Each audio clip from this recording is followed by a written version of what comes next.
तुम चीज़ों को ईजिली मैनिफेस्ट करना चाहते हो, पर एक वक्त के बाद हर चीज़ टायरिंग लगती है। तुम कोशिश करते जाते हो पर रिजल्ट्स उतना इफ़ेक्टिव नहीं होता जितना तुम चाहते हो, और धीरे धीरे तुम्हें ये सारी चीज़ें बहुत ही ज़्यादा अनरियलिस्टिक लगने लगती हैं। तो काम डाउन और आराम से इन 4 स्टेप्स पे काम करो, जिससे तुम्हारा मन शांत होगा और तुम एक क्विक मैनिफेस्टर बन जाओगे, जहाँ तुम जो भी चाहोगे वो तुम्हें बहुत कामली, पॉजिटिवली और ईजिली मिलेगा, सिर्फ और सिर्फ इन 4 स्टेप्स से। मैनिफेस्टेशन कोई सर्कस नहीं है कि आपको ये बहुत ऊटपटांग लगता हो। मैनिफेस्टेशन एक ट्रिक है जिससे आप इजीली अपने गोल्स को अपने सामने देख सकते हो। एक ऐसा कोड, एक ऐसा पास की जिसे आप एसेस कर लेते हो तो आप इस यूनिवर्स को बेहतर तरीके से जान सकते हो। साथ ही साथ आप सर्कमस्टेंसेस को इजीली एसेस कर पाएंगे। जो चीज़ें आपको पहले हार्ड लगती थी वो अब इजीली हो जाएगी। तो आइए रिवील करते हैं ये 4 स्टेप्स जिनमें आप एक क्विक मैनिफेस्टर बन सकते हो। First, get clear on your desires. इसका सीधा सीधा मतलब ये है कि जब डिज़ायर्स की बात आए तो आपको स्पेसिफिक होना पड़ेगा। जैसे कि आपको यह पता होना चाहिए कि आप एग्जैक्टली क्या चाहते हो। कॉन्क्रीट गोल्स पे ध्यान दें, ऐसे गोल्स नहीं जो डिल्यूशनल हो। जैसे सबसे पहले, इफ़ यू वांट मनी, आपको एक स्पेसिफिक अमाउंट पता होना चाहिए कि आपको इतने स्पेसिफिक अमाउंट हर महीने चाहिए। या फिर आपको हैप्पीनेस चाहिए, आपको हैप्पी फील करना है या लव्ड फील करना है, तो आपको ये जानना होगा कि आपको एक बेहतर रिलेशनशिप चाहिए। नाउ कमिंग ऑन टू, ये सब करने के बाद आपको सबसे इम्पॉर्टेंट अपने फीलिंग्स पे भी फोकस करना होगा। Identify the emotions. आपको ये पता होना चाहिए कि आप इमोशनल लेवल पे क्या फील कर रहे हो। आपको ये पता होना चाहिए कि आप इमोशनली कैसा फील कर रहे हो। आपको अपने इमोशंस को आइडेंटिफाई करना होगा और उन्हें अपने डिज़ायर्स के साथ सब्जेक्ट करना होगा। जैसे कि आप सिक्योर, ग्रेटफुल और एक्साइटेड महसूस कर रहे हो जिन चीज़ों को आप मैनिफेस्ट करना चाहते हो उनके मिलने के बाद। अब इन सब को लिखना बेहद ज़रूरी है। स्क्रिप्टिंग एक ऐसा पार्ट है जो आपके मन में से कन्फ्यूजन को पूरी तरीके से हटा देता है और आपका माइंड पूरी तरीके से चेंज हो जाता है। तो स्क्रिप्टिंग यूज़ करें और उन गोल्स पे ध्यान दें।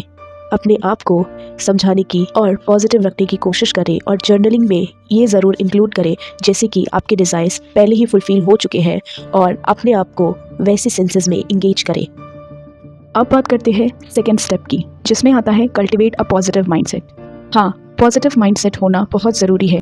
ये आपके परसेप्शन को चेंज करता है और साथ ही साथ आप पॉजिटिव सोचने पे ध्यान देते हो।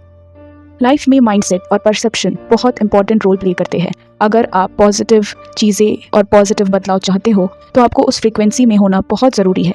पर अगर आप रोज़ नेगेटिव सोचोगे या रोज़ नेगेटिव चीज़ों पर ध्यान दोगे तो हो सकता है आपकी फ्रीक्वेंसी नेगेटिविटी की ओर ज़्यादा रिलेट करेगी और उसकी वजह से आप स्ट्रेस, डिप्रेशन और एंग्जाइटी में धीरे धीरे चलते जाएंगे, जहां आपको लॉ ऑफ अट्रैक्शन एक स्यूडो साइंस लगने लगेगा और आप बेहतर तरीके से इस पर काम नहीं कर पाएंगे। पॉजिटिव माइंडसेट कल्टिवेट करने के लिए ग्रैटिट्यूड प्रैक्टिस करना बहुत ज़रूरी है। खुद को बताना कि आप अपनी रोज़मर्रा की ज़िंदगी में किस चीज़ के लिए पॉजिटिव फील करते हो और थैंकफुल फील करते हो, ये बताना या लिखना बहुत ज़रूरी है। जैसे आपको एक वाइट बोर्ड पे एक ब्लैक डॉट दिखता है, वैसे आपको ब्लैक डॉट नहीं बल्कि पूरी वाइट बोर्ड देखनी बहुत ज़रूरी है। इसके लिए आप एफर्मेशंस भी यूज़ कर सकते हैं। अपने डिज़ायर्स को प्रेजेंट टेंस में बताएं, जैसे कि I am wealthy and I am in my dream job. The most prominent way is visualize your success. हाँ, को रेगुलरली ये विजुलाइज करना है कि आपके पास वो चीज़ आ चुकी है, आप कितने खुश हो, आप कितने ज़्यादा सक्सेसफुल हो। साथ ही साथ आपको ये ज़रूरी है आइडेंटिफाई करना कि कौन से लिमिटिंग बिलीफ्स है जो आपको रोक रही हैं, जिसे आप आइडेंटिफाई करके अपने अंदर के सेल्फ डाउट और फियर को रिमूव कर सकते हैं जो आपके लाइफ में ब्लॉकेजेस का काम कर रही हैं या फिर holding you back. Third one is take inspired action. Move forward daily. Manifestation isn't just wishing. Take small consistent steps towards your goal each day. कुछ ऐसे स्टेप्स जो आपको लाइफ में फॉरवर्ड आगे बढ़ने की प्रेरणा देते हो और आप उनसे बहुत ज़्यादा पॉजिटिव महसूस करते हो, स्टक फील नहीं करते हो। देखो, हमेशा आइसोलेट होना एक तरीके का इफेक्टिव प्रोसेस नहीं है, बल्कि आइसोलेशन आपके दिमाग में ब्लॉकेजेस भी क्रिएट कर सकता है। खुद को लिमिट करने से सोचो कि आप अपने बिलीव्स को लिमिट कर रहे हो, आप फियर को और ज़्यादा आगे बढ़ा रहे हो। तो तुम्हें एक एक्सप्लोरर बनना होगा। ऑब्स्टिनेट और स्टबन होने से कुछ नहीं होता। अगर कुछ बदलना है तो you have to open your ways of mind so that you can let in everything that you really want to, specially the positive things, not the negative ones. Follow your intuition. जो तुम्हें करने का मन कर रहा है, जो तुम्हें अच्छा फील हो रहा है, वो करो।